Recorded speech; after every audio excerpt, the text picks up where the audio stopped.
Hello students and welcome to this new lecture where we will see the chapter number 13 question answers. See, MCQs we have done while we were explaining the chapter. वो explanation के lecture के अंदर ही हमने MCQs solve कर दिए थे. तो I'm not going on the MCQs right now. लेकिन आपके जो chapter में आपके पीछे exercise है और exercise में जो definitions है उसमें कई कई definitions नहीं है. तो वो डेफिनेशंस मुझे डिस्कस करनी है. जो डेफिनेशंस नहीं है वो भी डिस्कस हम करेंगे, जो जरूरी है वो भी डिस्कस हम करेंगे. इसलिए मैंने ये पीडीएफ में डेफिनेशंस डाले हैं. जैसे सबसे पहले डेफिनेशन डाइवर्जेंस एंड कन्वर्जेंस. तो ये क्या होता है divergence and convergence? At some places tectonic plates come closer to each other. कई जगहों पे टेक्टोनिक प्लेट जो है वो एक दूसरे के नजदीक आ जाती है, which is known as convergence. उसको हम बोलते हैं कन्वर्जेंस, एक दूसरे से नजदीक आ जाना. तो इसको हम बोलते हैं convergence. At some places tectonic places move away from each other. तो कई कई जगहों पे टेक्टोनिक प्लेट्स जो है वो एक दूसरे से अलग हो जाती है, उसको हम बोलते हैं डाइवर्जेंस. डाइवर्ज होना और कन्वर्ज होना ये याद आपको रखना है. Definition estuary, the valleys which are submerged in water in the delta regions of rivers. Rivers में जो भी वैलीज है जो पानी के अंदर चली गई है, and the form which is created by uplifting the base of the ocean is called estuary. Ocean का जो बेस ऊपर लेके आती है वो वैलीज जो पानी के अंदर चली गई है उसकी वजह से उसको हम बोलते हैं estuary. Shallow and uneven sea land is called estuary. तो अनइवन सी लैंड जो होता है, जमीन का जो पार्ट होता है सी के अंदर, और शैलो मतलब छिछरा है ना, आप पैर रख सकते हैं उतना जो पार्ट होता है उसको हम बोलते हैं estuary. It can be useful for development of fisheries and port. तो हम फिशरीज और पोर्ट के डेवलपमेंट के लिए वो यूज कर सकते हैं. एस्ट्यूअरी बहुत ही बढ़िया कॉन्सेप्ट है बेटा. एस्ट्यूअरी मतलब कैसा कॉन्सेप्ट, जो नदी होती है वो जब ओशियन में मिलती है तो छिछरा पानी हो जाता है और वो जो एरिया बोलते हैं उसको एस्ट्यूअरी. ठीक है. Definition plateau, the landform which possesses height more than 180 metre, 180 metre से ज्यादा अगर हाइट है किसी लैंडफॉर्म की, एंड लेस देन 900 मीटर और 900 मीटर से कम, and its upper part is uneven, ऊपर पार्ट जो है वो अनइवन होता है, such a landform is called plateau region. For example southern plateau. तो साउदर्न प्लेटू में अनइवन लैंड होता है, ऊपर नीचे होता रहता है और 180 से 900 मीटर की हाइट होती है उसकी. Definition strait, narrow part of the sea connecting either two seas or two oceans is called strait. तो एक पतला एरिया सी का, पतला एरिया दरिए का जो दो सीज या दो ओशियन को मिलाते हैं. ठीक है, दो ओशियंस आसपास में होते हैं और उसके पास एक छोटा सा पार्ट ऑफ द सी होता है बीच में, उसको हम बोलते हैं strait. For example Atlantic Ocean and Pacific Ocean are connected by strait of Malacca. तो अटलांटिक और पैसिफिक ओशियन में जहाँ कनेक्शन पॉइंट है वो है strait of Malacca. Definition physiography, the inequalities of land part having irregular and lofty shapes on the earth is called physiography. Physiography पे अनइक्वालिटीज जो हम लैंड पार्ट में देखते हैं, जैसे इरेगुलर शेप है, लॉफ्टी शेप है, बहुत ही बड़ा शेप है, माउंटेन्स होते हैं, प्लेटूज होते हैं, प्लेन्स होते हैं, सभी जमीन के एरिया जहाँ पे थोड़ी अनइक्वालिटीज देखने को मिलती है, अलग अलग अलग अलग टाइप के लैंड पार्ट होते हैं, उसको हम फिजियोग्राफी बोलते हैं. चलिए क्वेश्चन आंसर्स पे आते हैं. Why is the physiography of India diversified? India की फिजियोग्राफी डाइवर्सिफाइड क्यों है, अलग अलग अलग चीजें क्या है? In the north of India, lofty mountain ranges are located wherein there are many plateaus, peaks, passes, etc. तो नॉर्थ की जब हम बात करते हैं तो हिमालयास की बात करते हैं. लॉफ्टी, लॉफ्टी मतलब बड़े बड़े माउंटेन रेंजेस हमको देखने को मिलते हैं. वहां पे लोकेट है, located or located wherein there are many plateaus. वहां पे भी बहुत सारे प्लेटूज है, बहुत सारी चोटियां हैं, पीक है ना, एकदम सबसे ऊपर वाला पार्ट है हिमालय का. और पासिस है, पासिस मतलब उसके नेचुरल जाने के रास्ते उसमें से बन जाते हैं. दो माउंटेन्स अगर अलग होते हैं या बीच की जगह हो जाती है तो वो नेचुरल पासेस उसके अंदर से होते हैं. Ganga, Yamuna and Brahmaputra rivers flow in northern plains. Northern plains जो है हिमालयस के थोड़े नीचे आते हैं हम, तो जो नॉर्दर्न प्लेन्स है वहां पे Ganga, Yamuna and Brahmaputra rivers flow करते हैं, which are form by the alluvium. Alluvium मतलब वो जो भी सॉइल डिपोजिट होता है ना, जो भी रिवर्स लेके आते हैं उससे ये पूरा प्लेन बना है. Southern peninsular प्लेटू is very old. तो जो पेनिनसुलर प्लेटू है नीचे का वी शेप का जो प्लेटू है वो बहुत ही पुराना है. Coastal plains are situated on the eastern and western sides of the peninsular plateau in form of two edges. तो दो एजेस के रूप में कोस्टल प्लेन्स हमको देखने को मिलते हैं, ईस्टर्न और वेस्टर्न साइड। प्लेन्स मतलब सपाट जमीन, तो कोस्टल प्लेन्स मतलब जो दरिया के पास सपाट जमीनें होती है वो हमको देखने को मिलती है। दस इंडिया हैज डाइवर्सिफाइड फीचर्स। ये गलत है बेटा, ये रिसीट निकाल देना, ये कट कर देना। इंडिया हैज डाइवर्सिफाइड फीचर्स, ठीक है। चलिए next question, why has the international trade off India become smooth. Okay लिखिए, मतलब देख लीजिए, with the beginning of Suez canal in 1869, 1869 में सुएज कैनाल जब शुरू हुआ तब the distance between India and Europe has reduced about 7000 kilometre. तो इंडिया और यूरोप के बीच में जो भी डिस्टेंस था वो कम हो गया 7000 किलोमीटर से। ओके 7000 किलोमीटर से कम हो गया। Sea routes connecting east and south East Asia. Sea routes connecting east Asia, east Asia मतलब कौन सा पार्ट, म्यांमार वाला पार्ट है ना, वो सारा पार्ट, थाईलैंड, ये जो पार्ट है वो ईस्ट एशिया में आता है। और South East Asia, South East Asia मतलब मलेशिया, इंडोनेशिया, ये साउथ ईस्ट एशिया है। And Australia to Africa, Australia से अफ्रीका जो कनेक्ट होता है।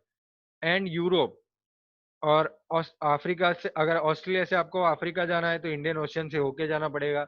ऑस्ट्रेलिया से अगर यूरोप जाना है तो भी इंडियन ओशन से होके जाना पड़ेगा। The circum African waterway and Suez canal waterway pass by India.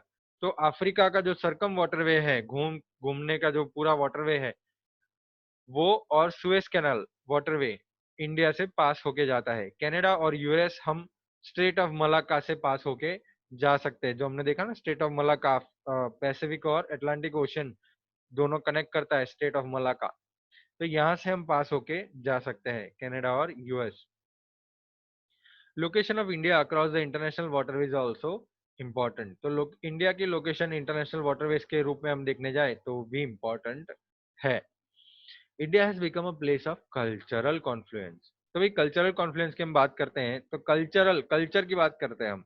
The geographical conditions have contributed immensely towards the development and progress of India. तो ये जो जोग्राफिकल कंडीशंस है हमारी, यहाँ पे जो भी कंडीशंस है ज्योग्राफी की, उसकी जब हम बात करते हैं तो वो कंडीशंस भी बहुत ही कंट्रीब्यूट करती है हमारे डेवलपमेंट और प्रोग्रेस में। India has accepted all cultural elements arriving from outside. जो भी कल्चर की चीजें बाहर से आई हैं, ठीक है, वो इंडिया ने एक्सेप्ट की है। And these have merge into Indian society, और ये इंडियन सोसाइटी के अंदर मिक्स हो गई है, मर्ज हो गई है। Thus many historical and important events are noted in it. तो बहुत सारे अच्छे अच्छे इवेंट्स और बहुत सारे इंपॉर्टेंट इवेंट्स इसमें नोट किए गए हैं। हमारे इंडिया के भविष्य में, हम सॉरी हमारे इंडिया के भूतकाल में, पास्ट में जो भी कल्चरल एलिमेंट्स यहाँ पे आए हैं इंडियन सोसाइटी में, उसके बहुत ही इंपॉर्टेंस बताया गया है।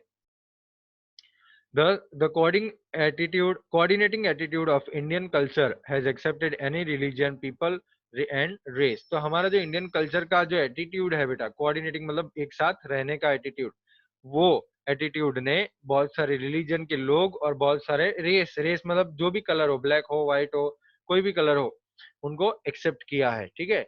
Thus impartiality towards all religions, people and races is a peculiar characteristic of India। तो रिलीजियन, पीपल और रेस, उस पे हम इम्पार्शियल है। इम्पार्शियल मतलब कोई भेदभाव रखते नहीं है। तो ये हमारा एक स्पेसिफिक कैरेक्टरिस्टिक है इंडिया का। That is why India has become a cultural confluence. तो इसीलिए इंडिया जो है वो कल्चरल कॉन्फ्लुएंस, कॉन्फ्लुएंस में मिक्सचर बन गया है कल्चर का। चलिए ये तो एक सिंपल आंसर, सिंपल क्वेश्चन है। State how many and which are the tectonic plates. तो भाई कौन सी टेक्टोनिक प्लेट्स है, देखिए, lithospheric plates are 7 tectonic plates. Pacific plate, North American plate, south American plate, European plate, African plate, Indonesian Indo Australian plate, Antarctic plate. तो ये हमको याद रखना है। याद कैसे रखेंगे बेटा, देखो, P A N A, PANA, चले लिखते हैं हम यहाँ पे P, तो उसका आ जाता है पैसिफिक प्लेट। A तो हो जाता है अफ्रीकन प्लेट।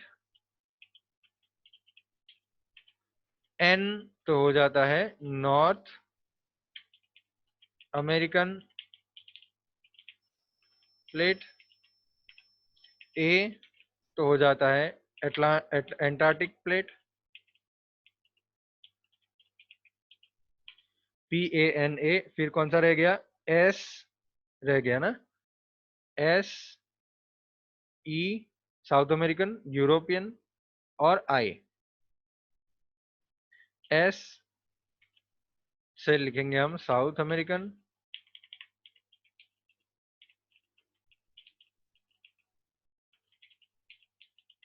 फिर आई से हम लिखेंगे इंडो ऑस्ट्रेलियन प्लेट, और कौन सा रह गया, ई, तो ई से हो गया यूरोपियन प्लेट। 1 2 3 4 5 6 7, 7 प्लेट हो गए, राइट। तो याद कैसे रखेंगे, पेनेसी, PANASIE। अगर ऐसे भी याद नहीं रहता बेटा तो हम है ना एक और वर्ड बना देते हैं, PEAN, पीन। देखो एशिया तो यहाँ पे ही बन रहा है, मैंने अभी देखा, एशिया तो यहाँ पे ASIA तो यहाँ पे ही बन रहा है एशिया में। तो उसको हम एक साथ रखते हैं, देखते हैं क्या बनता है। अगर हम बनाए PENASIA,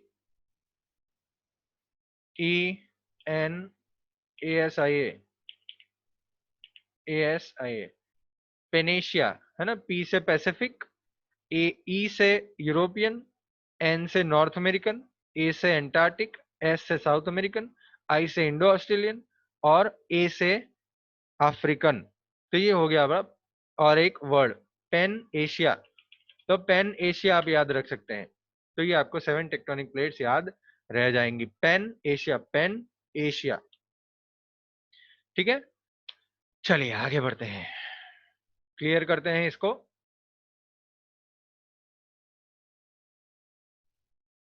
डेफिनेशन, स्टैंडर्ड टाइम की डेफिनेशन है ये बेटा। स्टैंडर्ड टाइम की डेफिनेशन 2 मार्क में पूछी जाती है।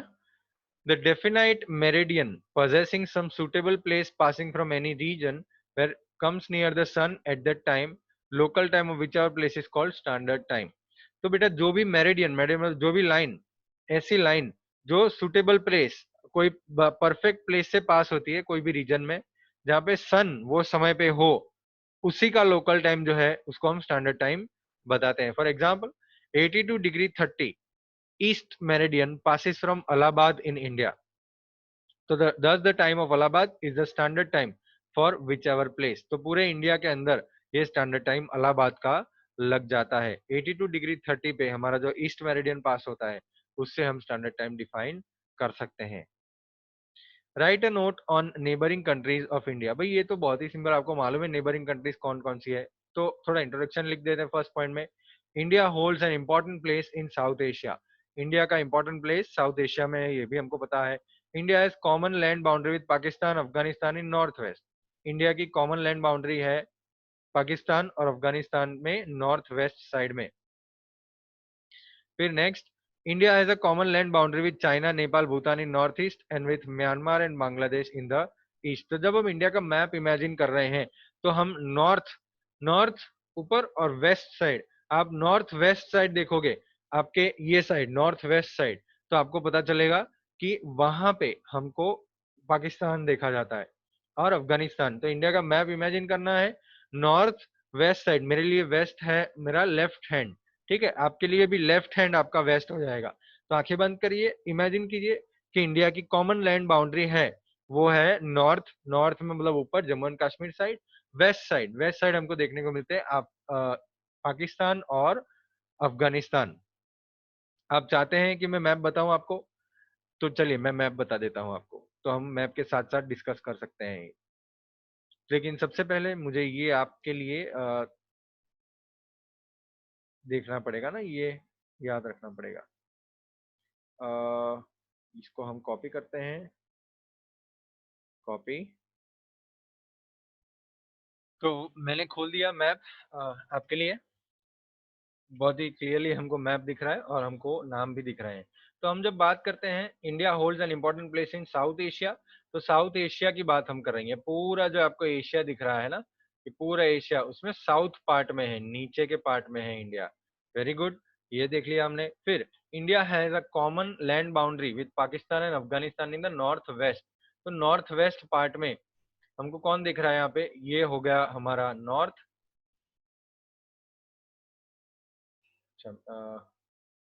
ये हो गया हमारा नॉर्थ और ये हो गया वेस्ट। तो नॉर्थ वेस्ट में कौन है, एक अफगानिस्तान है और एक पाकिस्तान है। तो नॉर्थ वेस्ट में आपको अफगानिस्तान और पाकिस्तान दिख रहा है यहाँ पे। फिर India has a common land boundary with China, Nepal, Bhutan in the north east and Myanmar, Bangladesh in the east. तो देखिए बेटा, यहाँ पे हमको दिख रहा है चाइना, है ना, नॉर्थ ईस्ट में हमको चाइना दिख रहा है, नेपाल दिख रहा है, यहाँ पे भूटान दिख रहा है। तो ये हो गया हमारा नॉर्थ ईस्ट का बाउंड्री। हम जब ईस्ट में जाते हैं तो ईस्ट में हो जाता है बांग्लादेश और म्यांमार, है ना, बांग्लादेश और म्यांमार, ये है नॉर्थ ईस्ट। तो ये हो जाता है हमारे लिए, चाइना जो है वो बन जाता है हमारे लिए नॉर्थ ईस्ट, भूटान नेपाल हो गया नॉर्थ ईस्ट। अब जब नॉर्थ में जाते हैं तो बांग्लादेश और म्यांमार हमारी बॉर्डर में टच करते हैं। फिर next point, in south Sri Lanka and Maldives are और मैरीटाइम नेबर्स। बेटा मैरीटाइम नेबर्स क्या होता है, मैरीटाइम नेबर्स मतलब पानी की बाउंड्री से जुड़े हुए। तो यहाँ पे हमको दिख रहा है साउथ में श्रीलंका, साउथ में श्रीलंका है, और नीचे दिखा देता हूं मैं आपको,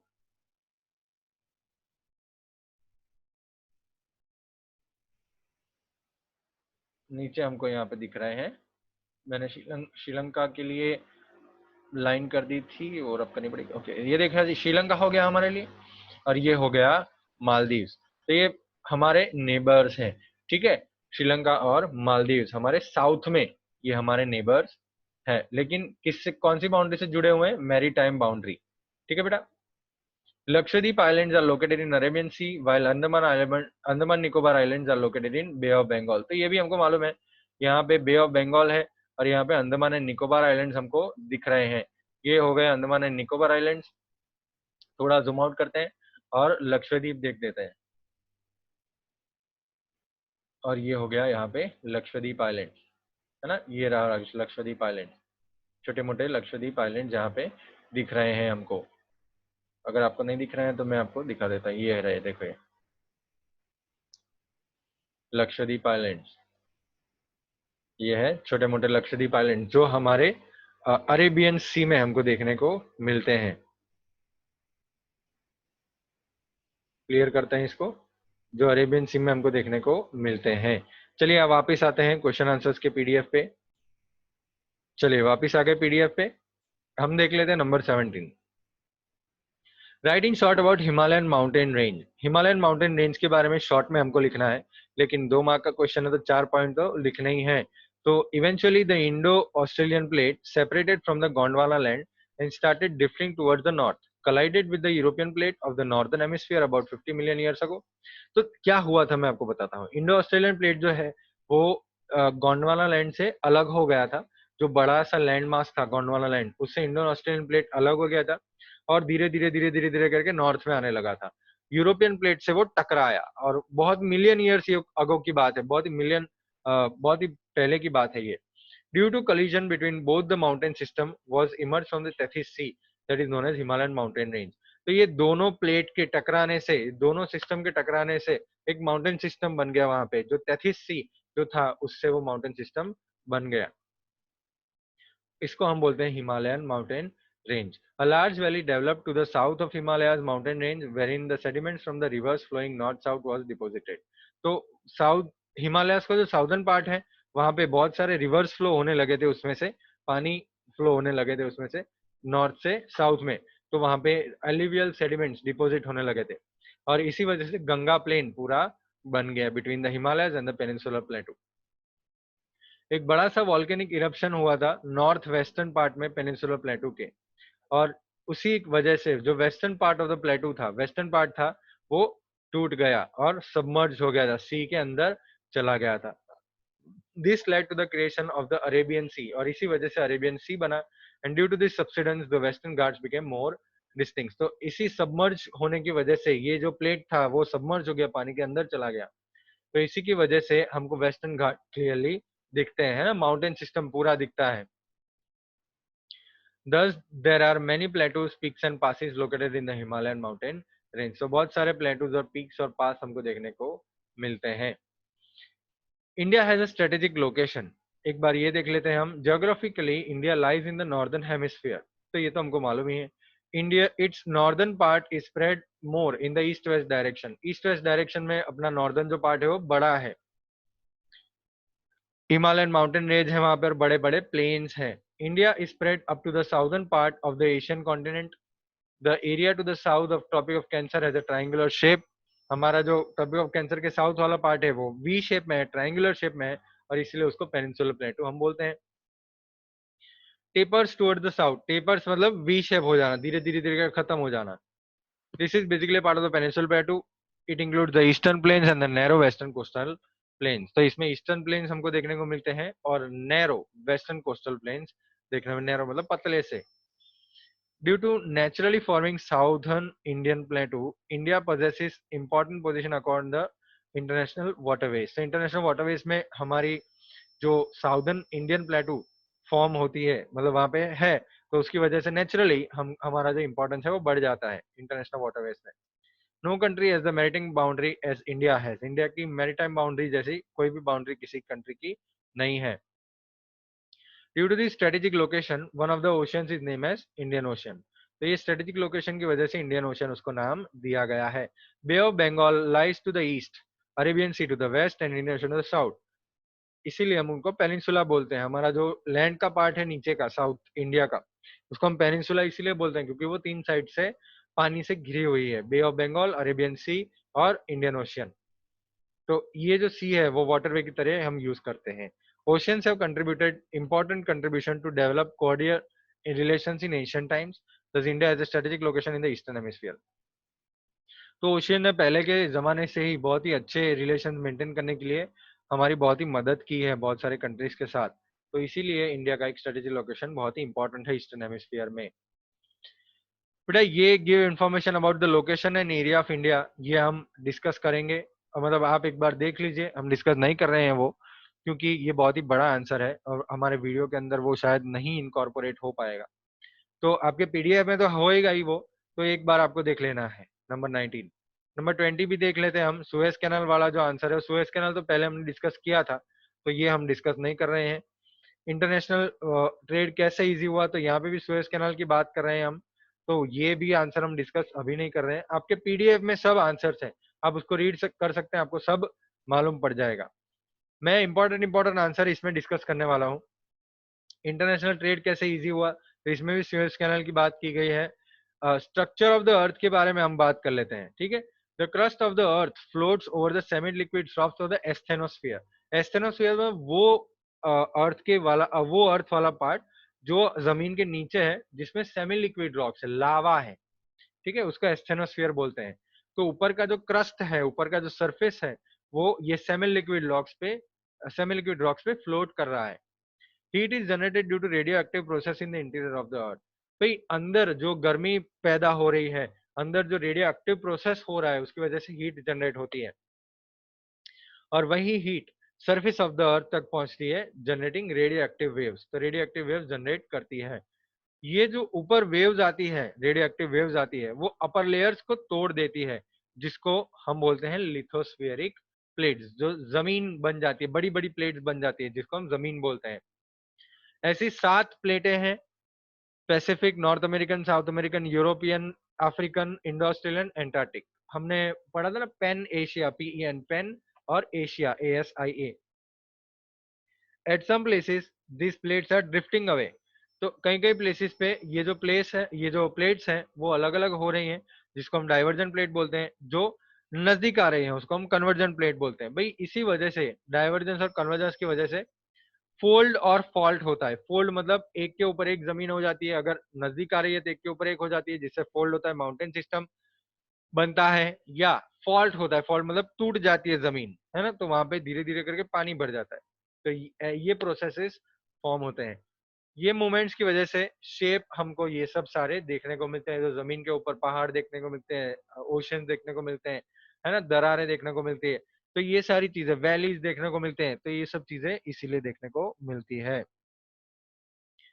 डाइवर्जेंस मतलब जमीन के अलग होने से, जमीन के जो टेक्टोनिक प्लेट्स है उसके अलग होने से वॉल्केनिक इरप्शंस भी हमको देखने को मिलते हैं। जो प्लेट्स एक साथ आ रहे हैं, कन्वर्जेंस, उसकी वजह से माउंटेन बिल्डिंग प्रोसेस हमको देखने में, जहां जहां माउंटेन्स फॉर्म हुए हैं वो प्लेट्स एक साथ आ रही हैं। ठीक है, तो इसको बोलते हैं हम कन्वर्जन प्लेट्स। ये पूरा प्रोसेस है जो हमने पहले गोंडवाना लैंड वाला देखा था, यही प्लेट, यही चीजें हम यहाँ पे देखने को मिलती हैं, तो ये हम डिस्कस नहीं कर रहे हैं।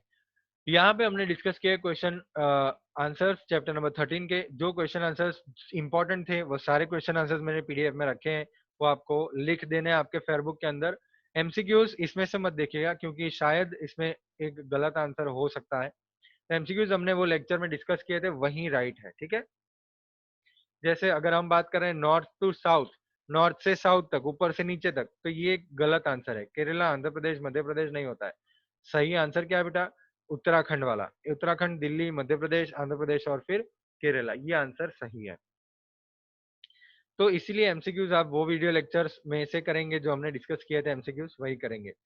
चलिए फ्रेंड्स, हम अब हमने बात कर ली क्वेश्चन आंसर चैप्टर नंबर 13 की। नेक्स्ट लेक्चर में हम आगे बढ़ेंगे विथ इंग्लिश। चलिए, बाय बाय।